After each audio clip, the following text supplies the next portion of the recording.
Hey, I just want to mention before we get into the video that if you have nothing going on September 30th, I'm going to be teaching a class at Napoleon Bee Supply in Napoleon, Michigan about starvation, varroa mites, and moisture in a colony. And it's going to be a lot of fun, so you're not going to want to miss it. So I hope to see you there. Definitely reserve your seat ASAP as they're going to be going very, very quick. You can go to NapoleonBeeSupply.com for that. I'll put a link in the description of where you can sign up and reserve your spots. But okay, let's get into the video. Hey friend, it has been a minute since I've done a little bees and tea. Today I have mushroom coffee though, not tea. Kind of weird. It has like lion's mane and cordyceps and reishi, turkey tail, shiitake, bunch of like cool stuff in it that I'm trying out to see what I like, see if I like it or not. And yeah, but so I just finished a workout, just waiting until it's time for me to go to work, so don't mind the wet hair. But yeah, I figured I would hop on here and talk to you guys a little bit, do a little bit of bees and teas, talk about some bees, talk about life, and you know, all that fun stuff. So finally, the goldenrod flow has finally hit. I've been seeing so many fields of just straight yellow goldenrod all over the place, and we're starting to have that smell in our bee yard. That smell is a smell of like dirty, nasty socks. I don't know why goldenrod smells like that, but as soon as I smell that, I'm like, yep, all right. They're definitely bringing in goldenrod. So I've been smelling a lot of that lately. But yeah, so it took a minute there before everything started hitting. It usually doesn't hit around here until September.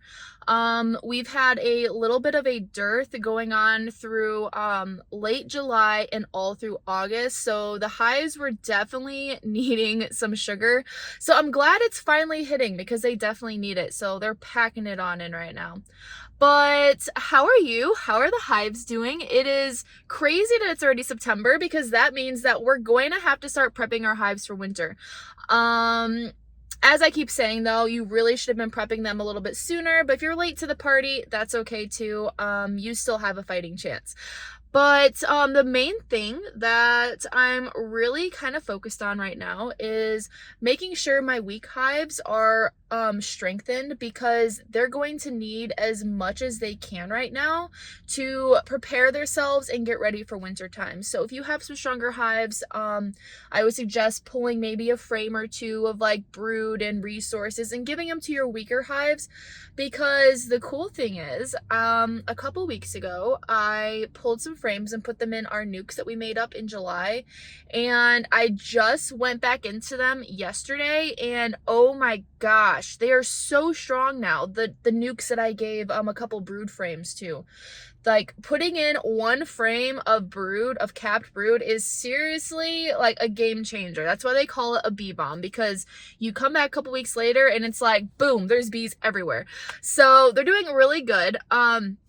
Another thing that you really kind of want to be thinking about right now is how much food is on your colony. You want to start lifting up the back of your hive and seeing how heavy it is. Because you want them to have between, depending on the size, you want them to have between 40 to 80 pounds.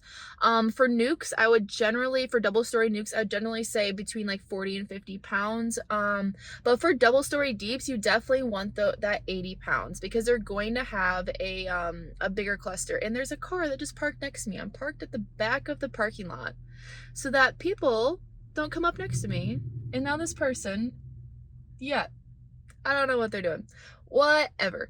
But anyways, and then the other thing you really kind of want to be thinking about right now is you want to check what your mite levels are. So I haven't really talked much about what Casey and I have fully done this year for mites, because as you guys know, we decided to go completely treatment free. Casey has been fully treatment free ever since he started beekeeping. I just switched over to treatment free technically this year. Last year I did some treatments because I didn't really get on that bandwagon until the end of the year, and it's something that you have to plan out. You can't just be like, okay, I'm gonna be treatment free in the middle of the summer.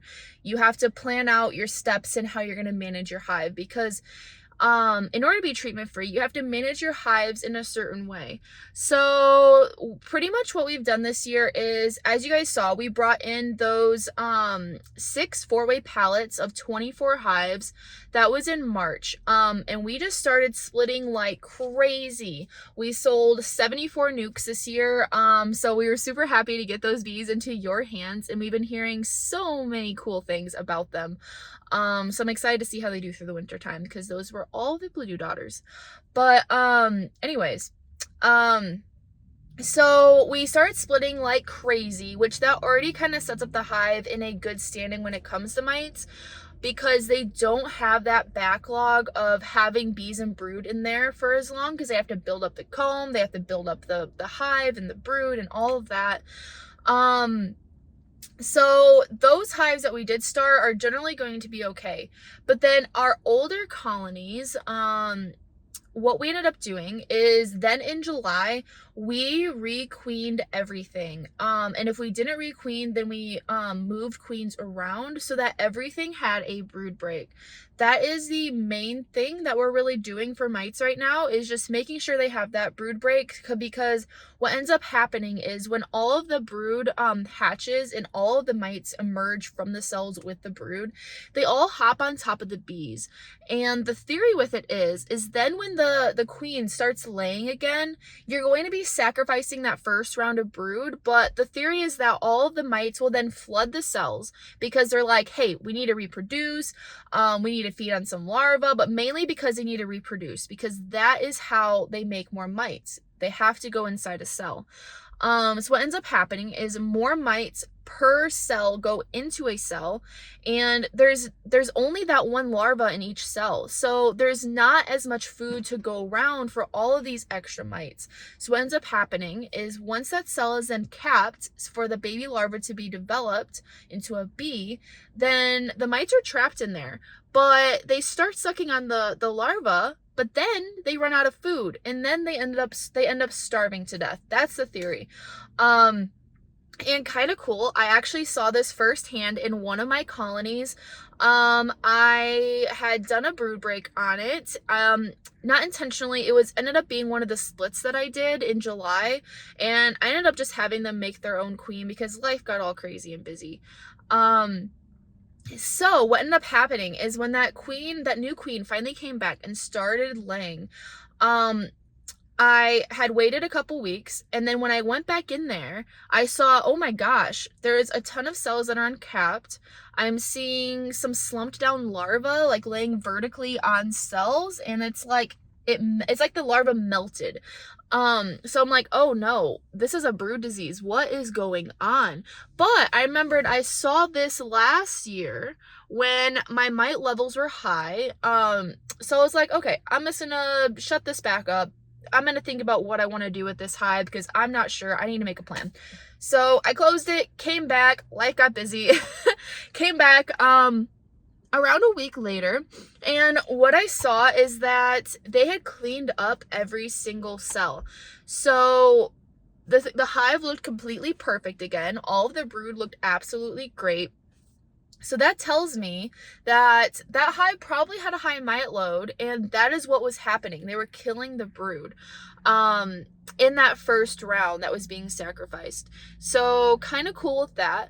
But so I haven't really checked our mite levels, not lately. I should probably do that soon, just kind of like to get ballpark. But regardless though, Casey and I still aren't treating, so it doesn't make that big of a difference.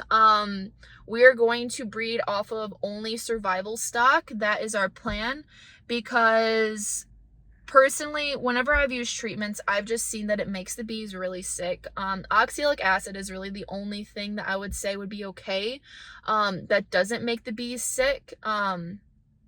So yeah, I don't know, because some of the other treatments, they sterilize the hive, because there is a microbiome that goes throughout the entire hive that helps the hive fight off viruses and infections and stuff. There's microbes and bacteria all over inside the hive. They're also in the gut of a bee. And then what happens is when you put in these harsh acids and these harsh chemicals into a colony, it doesn't just kill the mites, but it kills all of that bacteria. It kills all of those microbes. It kills even beneficial mites, because there are beneficial mites as well, that help the hive fight off infections and whatnot. So yeah, that's generally why I don't like to treat. And then also, I don't want to breed bees that need to be treated. How you treat your bees now, how you manage your bees, is how they're always going to have to be managed. So my goal is to let the bees kind of take care of themselves, and then I just tweak them here and there. I know it sounds kind of like, I don't know, crazy for beekeeping, because it's kind of like a common thing now that you have to baby your bees. But I don't know, over the years I've learned that babying your bees actually can kind of hurt them in the long run, at least in terms of the genetics that you're trying to keep. But so one good thing about this year that I noticed, so how was your guys' years into this? How was your guys' year in terms of brood diseases? So last year I saw a lot of sac brood in some of my colonies. I did have primarily Saskatraz as my primary genetics. So that might be why they might be more susceptible to that. But this year, I didn't see any brood diseases whatsoever. So that makes me really, really happy. It might just be because of our area. But we do have a lot of bees condensed in one area. So yeah, that makes me super happy to see that. I've never seen European foul brood or American foul brood firsthand. Hopefully I never have to see it. Let's hope and pray on that. But, yeah, in terms of anything else, I didn't see anything. So yeah, how was your guys' year? So one of the questions that I did see in the comments that I did want to answer is, they were asking, can you move a hive this time of year to a different yard? So last year, you guys saw that I moved all of my colonies. I believe it was the end of September, first week of October. So that is definitely not ideal. If you need to move your hive, I would move them right now, and I would not wait any longer whatsoever, because moving a hive can be very, very stressful, especially since you are in the midst of a flow right now. So that what will end up happening is they will then have to spend a week trying to find where all of the nectar sources are. But then by the time they do that, there's not going to be any nectar sources left. And on top of that, it's also very stressful to move them, because if you hang up the hive and bees start flooding out of it, you may possibly lose that hive.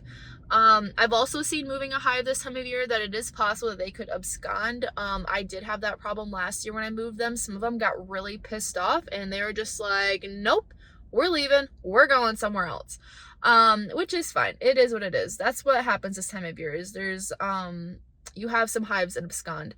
Now, I don't know why they do that though, because you would think, like, when a hive absconds, meaning they just up and leave the hive and leave everything in it, how are they going to survive? Are they just like committing suicide by doing this? It sounds like it, because like the winter is coming.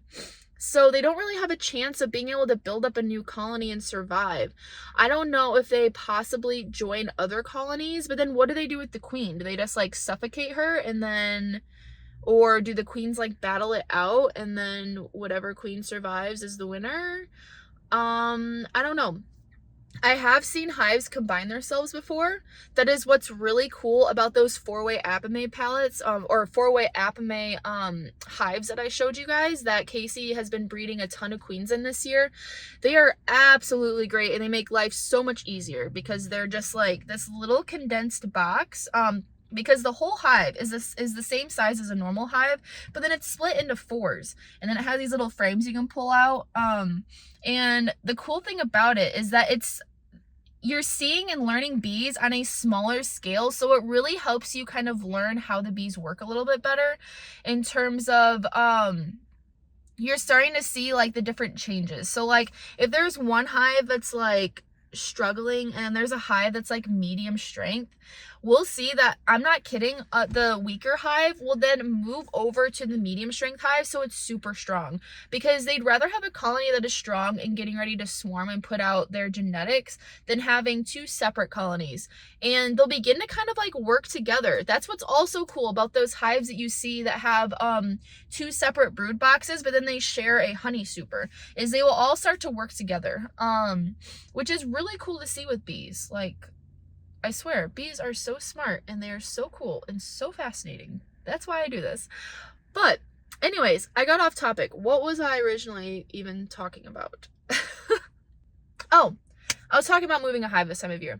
Okay, so like I said, if you were to do it, I would do it now rather than later. And also I would do it at nighttime. And also, from experience, if I were you, I would first, whatever hive that you're moving, do not crack open the lid or the second box, because you want everything to be completely connected when you pick it up. Because if boxes start coming off, you're going to lose bees, and then your workforce is going to go down because you lost some of the bees and they don't know how to get back to the hive because you just moved it to a new location. So try to keep everything sealed the best you possibly can. And then if you have a bottom board that's not connected, I would staple that bottom board around the bottom box, because I cannot tell you how many times we've moved hives and we pick it up and we're walking and then all of a sudden the bottom board flies off and then the bees start flooding out and they're pissed off. Yeah. Take it from me, you don't want that mess. And I would also staple a piece of hardware cloth or screen to the front of the entrance, so it's completely closed off, so the bees cannot get out in any way, because they're going to know that you're moving it.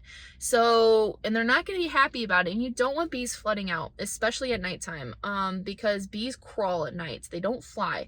So they will find every single crevice in your bee suit if you're wearing one, and they will definitely get you, trust me. Casey and I got probably like 50 stings each when we moved my colonies last year. So we were driving down the road literally just like, oh my god, is there something crawling on me? Like, we would start getting like phantom stings is what I like to call it, where like, have you ever gotten that where like you think there's a bee crawling on you and you think you just got stung, but it's like your skin is just making you feel like you got stung, but you didn't get stung, and you're like, oh, okay. I don't know, really weird. But yeah, so if you need to move your hives this time of year, that is what I do. I do it at night. I get everything prepped. And yeah, I would only put the screen on after the sun comes down as well, because again, you want all the bees in there you can possibly get. But then you run into the problem that a lot of people are seeing with their hives this year and starting to panic, which you don't need to panic because it's completely normal, and that is bearding. The bearding has been intense right now. I've seen hives that have bees coating the entire front box and then hanging off the bottom. It looks really cool to see. But yeah, there are some really strong colonies in our yard right now, and it's been pretty hot and humid, so they're going to start bearding just so they can circulate the hive a little bit better. Yeah, there's two of my colonies that have the Saskatraz genetics mixed with Viplodu's genetics, and I cracked the lid and oh my gosh, it is literally brimming to the top full of bees. And on top of that, there's bees bearding outside of it.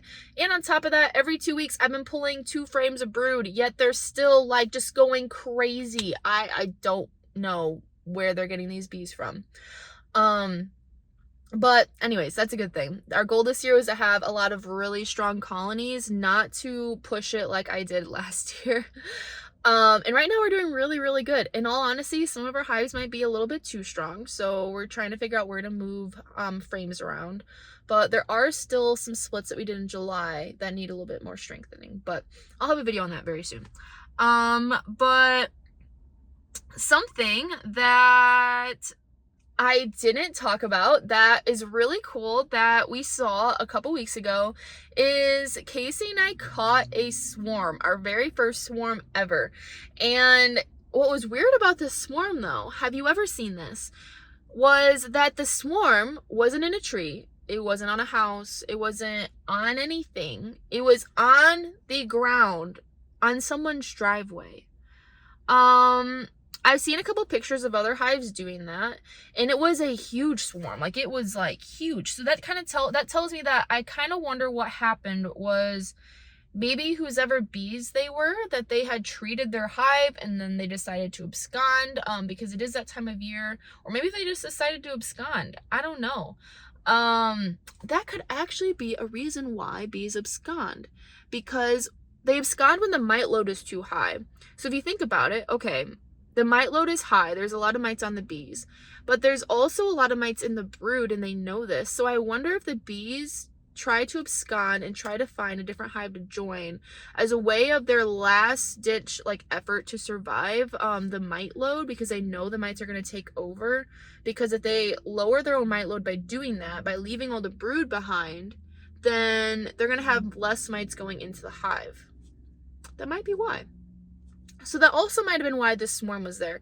But anyway, so it was on the ground, which is so weird. But Casey thinks that the queen was in a fight with like a bird or something, and that's why, because her wings are tattered. So that might be why they're on the ground, because she wasn't able to fly. But literally all we did was we got a box, a little nuke box, and we put it in front, and they literally started marching in right away. Like, we didn't have to do anything except just sit there and watch. It was so freaking cool. But yeah, that hive is doing crazy good.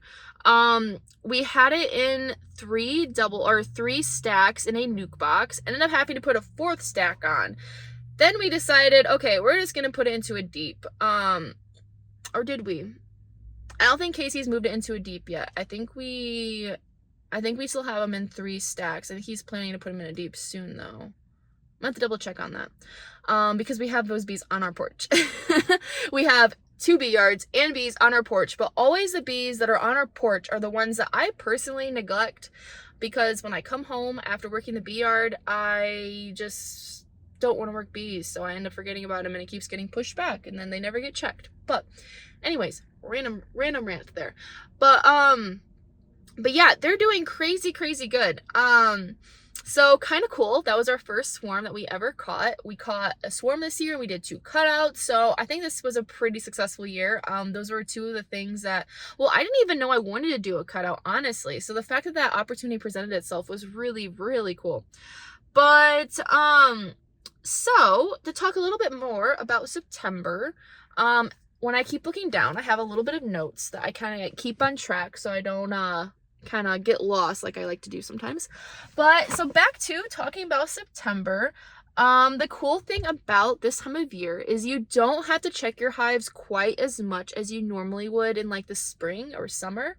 So I've only been checking hives like once every like 2 to 4 weeks, depending on the hive.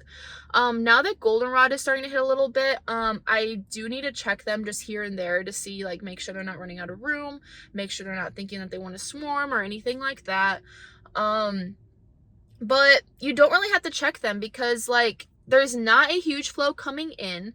If you have a new queen, she's most likely not going to be wanting to swarm, so you don't really have to worry about that. The main thing that you're just really focused on right now is letting them build up those food stores, hoping and helping them get build up their brood nest as well, so they have a larger cluster going into winter time. Because that is something that is important, but you don't want it to be too large. You want it to be of a medium size, just so that they're able to keep warm. But you don't want it to be too big where they're going to be blasting through all of their stores and not have any left. But the bees are also making winter bees right now, so you want them to be strong and healthy. You don't want them to be like preyed on by mites and other like diseases and things going on, because that's going to make them a lot weaker and they're not going to be able to last as long in the winter time. So if you're starting to get tired of beekeeping, because this is the time of year that it seems to be a little bit of a grind for us beekeepers.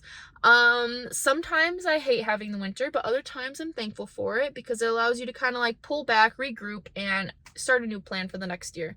The last question that I did see on the YouTube is, where do I get my black gloves? So this is the brand. I know it's gonna be backwards for you guys, but it's Venom Steel, has a spider on it. And I honestly just get these off of Amazon. I feel like you get everything off of Amazon nowadays. Oh man. But yeah, and it comes in a box of 50. You can get bigger boxes too, but these things work absolutely great. I will use them a couple times. It isn't usually until like the 5th time or 6th time that I use them that I need to really change them out. Because they start to get a little bit thinner and then the bees can start singing through them, or they will start to rip. So these work great if you're looking for gloves that allows you to be able to grip the frames a little bit better, because some of like the bee gloves are just way too thick that it's hard to like touch the frames and take frames out without banging bees and crushing bees and making them mad. Especially this time of year, since they're already a little bit angry. You definitely don't want to be squishing bees and making them more angry. So yeah, but anyways, so that's all I really have for bees. In terms of like life updates, things have been going good. It's nice to actually enjoy what I do now for my day job for the time being. um like you guys heard in one of my last videos, the job I was at previously I was just miserable at, but now I'm working at a winery, working in the tasting room and helping out with the winemaking process, and I have a ton of fun with that. Harvest season is coming up very soon, so we have a lot of really big clusters of grapes in the vineyard, which looks so majestic and so cool. Yes, I said majestic because that's exactly what they look like right now.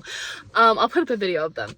But yeah, so that's going really good. But then in terms of life in your 20s, well, I'm sure y'all know how that goes, where there are days where you feel stuck and lost. There are days where you drive yourself insane because you feel like you're not making steps forward. And then there are other days where you're just like, all right, you need to chill. Just take a breath and enjoy life. So that would kind of sum up how my days have been going lately. I was watching this video a couple weeks ago that was talking about people who have an addiction to self-improvement and progress.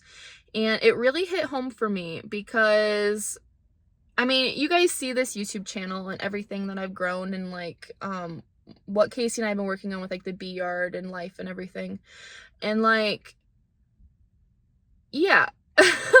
I would definitely say I'm addicted to progress and self-improvement, so much so that I have to kind of like retrain myself to appreciate the little things, because it seems like when you're pushing towards a goal, you just keep pushing and pushing and pushing, and you're looking at this peak and you're like, okay, I want to be there.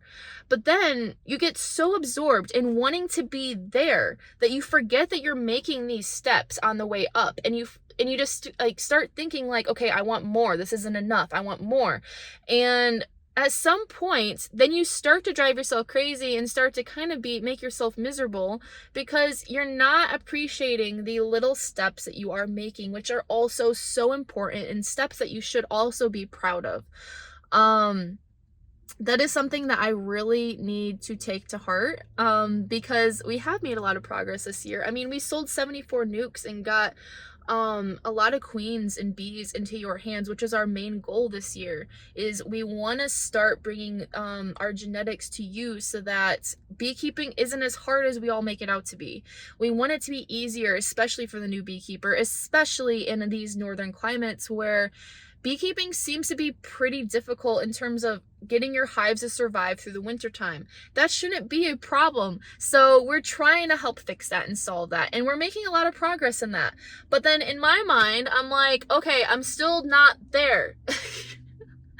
So yeah, if you struggle with the same thing as me, just remind yourself to appreciate the little things. Set little goals for yourself, and when you achieve them, actually celebrate them, because otherwise you could eventually burn out. I struggle with that sometimes, is that I seem to go through phases where I push really hard and then I'm like, okay, I pushed way too hard, and so then I have to pull back and spend a couple of days relaxing and then try to push again. Just find a balance. I don't really know what I'm saying right now because oh yeah. But yeah, so the addiction to a improvement can be a lot to handle sometimes, especially when you try to take a day off, then you start to feel a little guilty. I definitely have problems with that, but I'm working on that, trying to be better with it. In terms of mental health and healing from my past, I feel the most healed I have ever felt in the last however many years.